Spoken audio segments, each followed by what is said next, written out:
Okay, so this project was actually done to control a DC motor, which could be used to control the motion of um, a statue, and which could be used for recreation activities. Now, over here, I am providing you with a DC motor, which is controlled by a microcontroller, which is controlled by a smartphone application using a Bluetooth module, and it has a real-time control counter, which is used to count the time with respect to the real world time. And this is actually useful when we program the motor using the smartphone application. This microcontroller is powered currently with the help of a USB cable from a laptop, but I'm providing with a jack for a 9-volt supply, a rechargeable battery, so that this microcontroller could be powered using that. The motor is powered by a 6-volt adapter, which could be directly used from the power from the wall, and that's it. So this is the main setup, and the control is actually like this. You have to first start your smartphone application and press on pair device. Over here I have already paired the existing device, which is using the microcontroller Bluetooth. The name of the device is Firefly 9AF3, and once I have done that, I am going to connect to this device on pressing Firefly F3.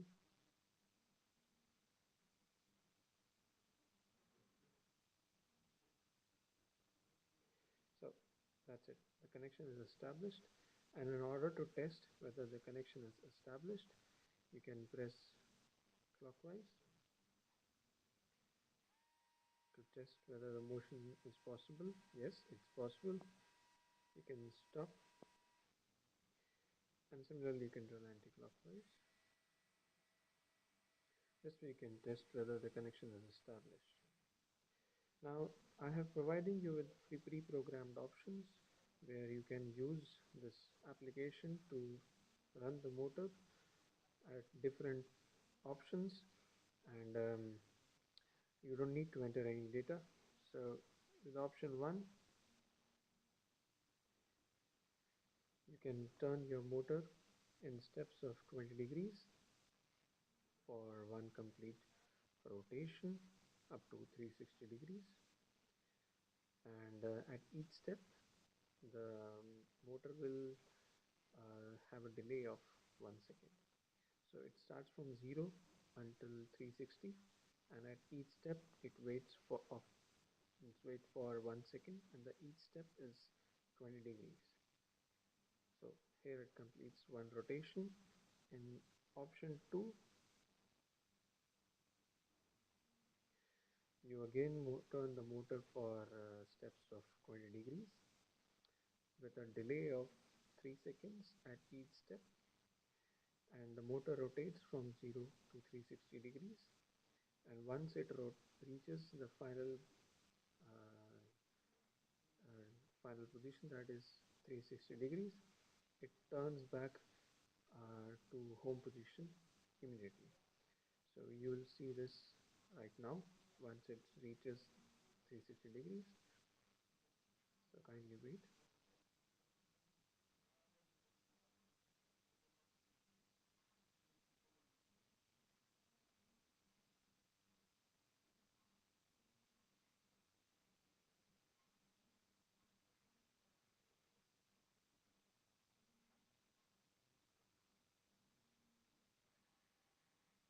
So it comes back to its home position.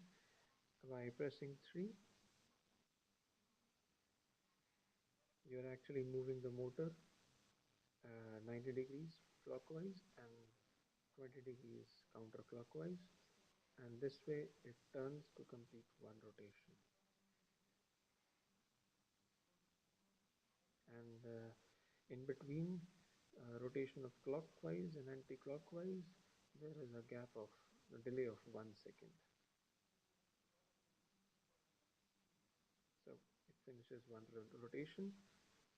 With the option 4, you are actually moving the motor uh, at full speed in the forward and the counterclockwise direction at low speed.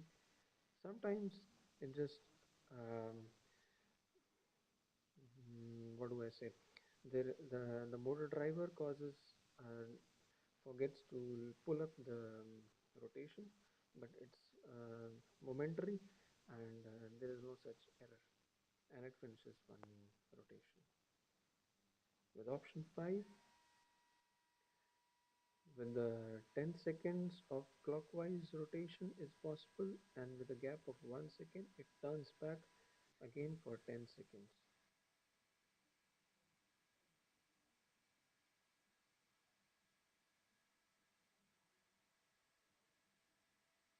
So that's it. Now there is another option in in this application where you can program the motor to run according to your desires. Like if you want uh, for clockwise rotation for say 20 degrees or 40 degrees or 28 degrees or any number of degrees, you can just directly tap on the text box and enter the data. Right now I have already entered 20 degrees, so that's what I want. The motor should run clockwise for 20 degrees, pause for 1 second, rotate for counterclockwise direction, say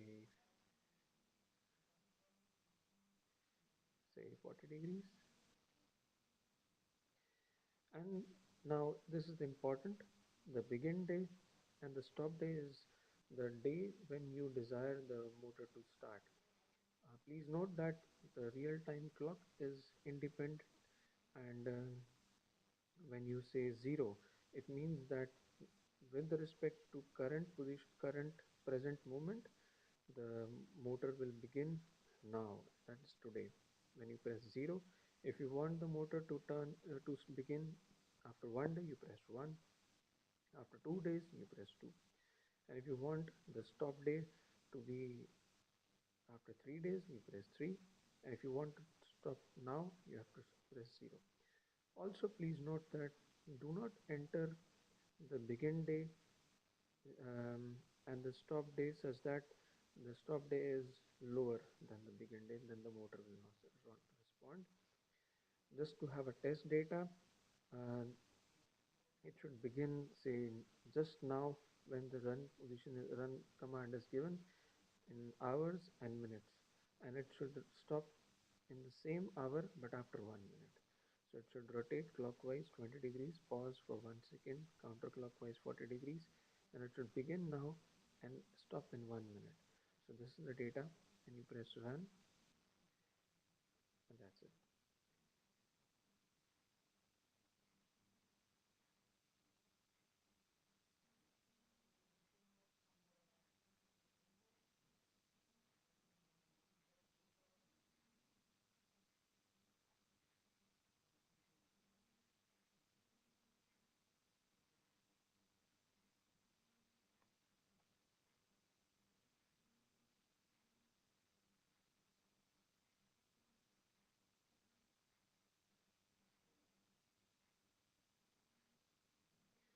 So over here you can see that the motor is following the command. It will run for 1 minute, and similarly you can put other data in this. You are now free to input any kind of data in these options. You can rotate for any degrees, stop for any number of seconds, and rotate counterclockwise for any number of degrees. Only thing which you have to take care now, see, it just stops after 1 minute. Now I'm just continue what I was saying. Now only take care about the begin day, stop day. So you always have to make sure that the beginning day and the stop day is with respect to the present moment, with respect to the moment which is stored in the real time clock. It is not caring about Sunday, Monday, Tuesday, it's just in your mind. So when you want today is Sunday, you want it to start on Tuesday, just press 2. If you want it to start on Wednesday, you press 3. Similarly, on the stop day, if you want for stopping it on Friday, then you press 7. So it starts on the third day and stops on the seventh day. And similarly, if you want that it should start on third day from now at say 2 hours. After 2 hours, when you say run, so it will wait for 2 hours on the third day from now, and then it will at any particular minute which you enter, and similarly when you give the suitable command for ending, it will stop on that day. I cannot show that demo because I cannot move for a number of days in this tutorial, but it will work. All the details are given in the user manual, and thank you, and that's it. This is the whole setup.